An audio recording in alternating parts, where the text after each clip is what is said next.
Inhale, exhale. After if they bring out the baby here in my chest, you will take picture. I video direct how dirty the baby, how bloody the baby. Hi everyone, good morning. Andito kami sa hospital. Nagpa-ultrasounds. 34 weeks na kami ni baby. Malapit na kami itlog. 34 weeks. So, dito na ako laging magpapa-ultrasounds, magpa-check up. Tapos, dito na rin yung, ko, OB-GYN. I-endorse na ako dito. Tapos, parang magpapagawa ng kontrata at yung asawa ko dito na, bali dito na yung, ko, laging check up. Ayan. So, starting 34 weeks today. So, dito na ako laging magpapa-check up. Malapit ako mag-itlog. 4 weeks more or 5. Laki na niya. Buti na lang okay, walang problema kasi last week nasagi ni Nicole si baby ang sakit. Sobrang sakit nasagi niya kasi nahulog siya. Umupo siya sa may gilid ng parang sa sofa na armchair, sa sa sofa. Bigla siya nahulog tapos nasagi niya sa elbow niya. Kaya yun. Sobrang masakit. Tapos pina-check namin din kung okay lang. Sabi naman okay daw. So, wala namang problema. Kaya thanks God lang. Kaya, ito, gumawa ko ng quick update para sa aming check-up for today. Buyag-buyag. Buyag-buyag. Walang kalis. Ang kinis ni baby, no? Buyag. Ang kinis ng tiyan ko, buyag. Kinis si baby, ang tiyan ko, buyag-buyag. Pupunta after dito, nagbayad pa yung asawa ko ngayon. So, after dito, pupunta kami sa inimet namin dito. Ito yung resulta sa ultrasounds ko today. Yan.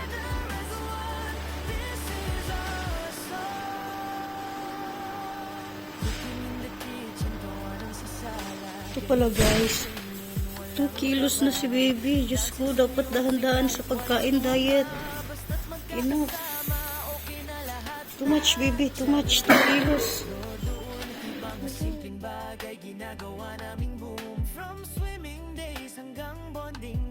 Hospital. Yeah. Ito yung gusto ko.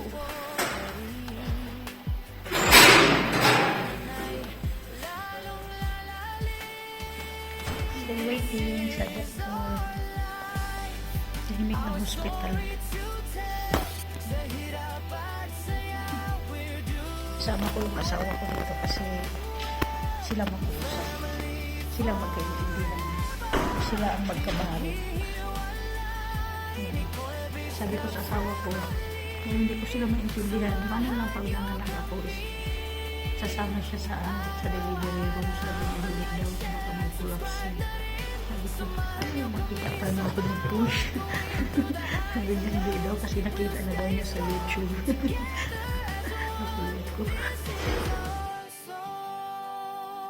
Time goes by but we will stay holding on each and every day. Sa bawat luha, sa bawat tawa, pamilya ang laging kasama.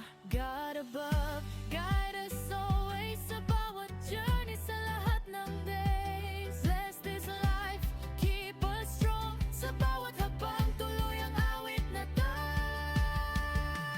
This is our life, our story so bright.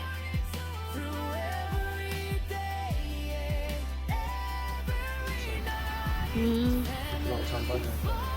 Tapos na kami guys. Grabe ang pagsipsip. 5K. Ay, 55K. 55K para na sa ang tawag nito, pagpanganak ko. Parang advance payment look like advance payment for delivery. Yeah. Advance payment for There delivery. already they include your doctor, who will be your doctor to receive the delivery time. Also that's Everything already there. Even the doctor will be holiday. If your time will come, And who's the doctor? come later. Female? Sama tayo. Good. they assign doctors not specific, not the same in Qatar, but They too assign- much. They assign doctor already and the nurses, all group who will take care. So my husband will come with me during delivery time. You have to come with me at least for the last time of delivery. You will help me push it, push ma, and then you will tell me that, ma, what the doctor said. I have, but the doctor said, inhale, exhale. After if they bring out the baby here in my chest, you will take picture. I video direct how dirty the baby, how bloody the baby. Take video. This is for the last because Nicole not allowed. Now for the second time, oh, because no more baby. This is the last. Ayoko na. No more. This is the last. That's one. So, pwede siyang pumasok habang delivery manganganak ako. Eh, sabi ko, ni-request ko sa kanya na hanggat maaari, kasama ko siya sa delivery time. Malay mo, mahimatay ako. Kaso takot siya, baka daw siya mahimatay. Buong-buong, diba? Dito na yung doctor namin. Ang laki ng medical city nito. Dito din yung Sinicul Hospital before. Dito yung Sinicul, na-steady kami dito ng 1 week. Halos magkasakit na din ako sa loob.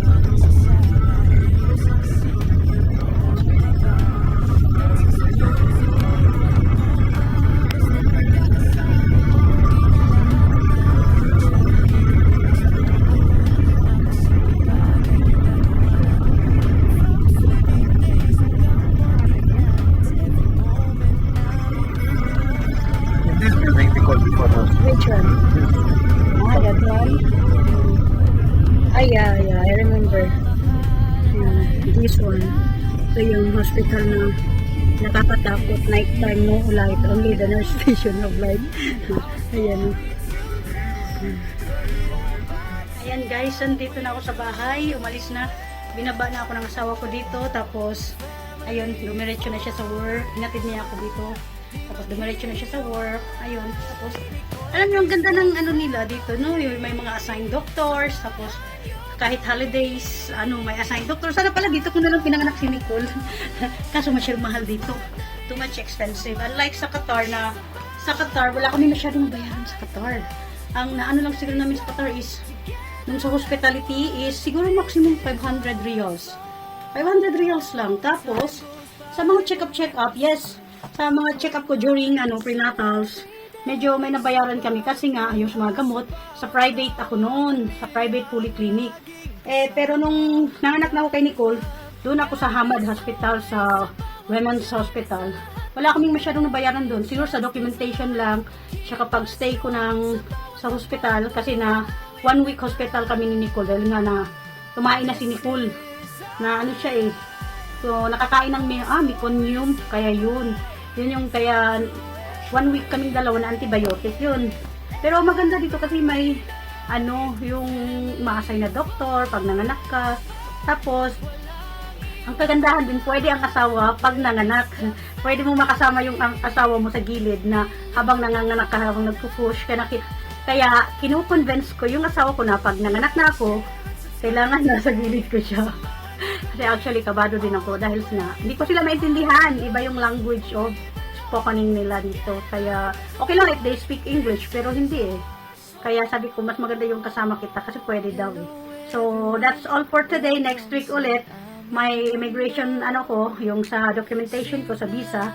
And after that, sa hospital ulit, balik sa check-up. Kasi i-check nila yung urine ko. So that's all for today. Please don't forget to subscribe, like, and comment down below. And if you can share, much better. Thank you everyone for watching. 34 weeks na kami ngayon na araw. 34 weeks. So ilang weeks na lang, mangingitlog na ako. Thank you, bye. My change is don't forget to Subscribe, like, like, and share. I love you. Stay watching.